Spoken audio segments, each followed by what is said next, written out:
Hello guys, in today's video I'm going to show you how to fix the fast charging when it doesn't work on your HONOR Magic8 Lite.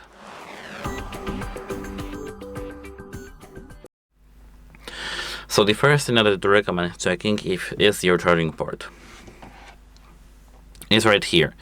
If you see any debris in this device, like here in this charging port, if you see here any debris, you need to have it clean. You need to have it cleaned. So you can take any tool that is not metallic and clean it. Of course, don't use wood or any other things like this.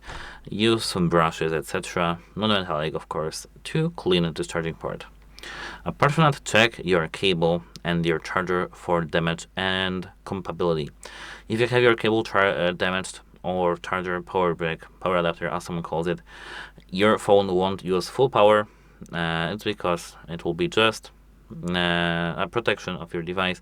Do not use full power from a damaged device. Apart from that, if you have it non-compatible, you won't use the fast charging power delivery.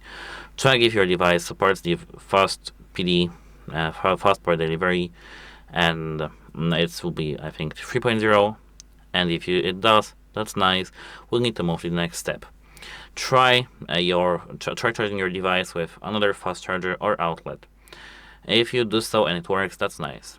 If you don't, if it doesn't work still, you need to contact device support because your device may be just broken. Goodbye.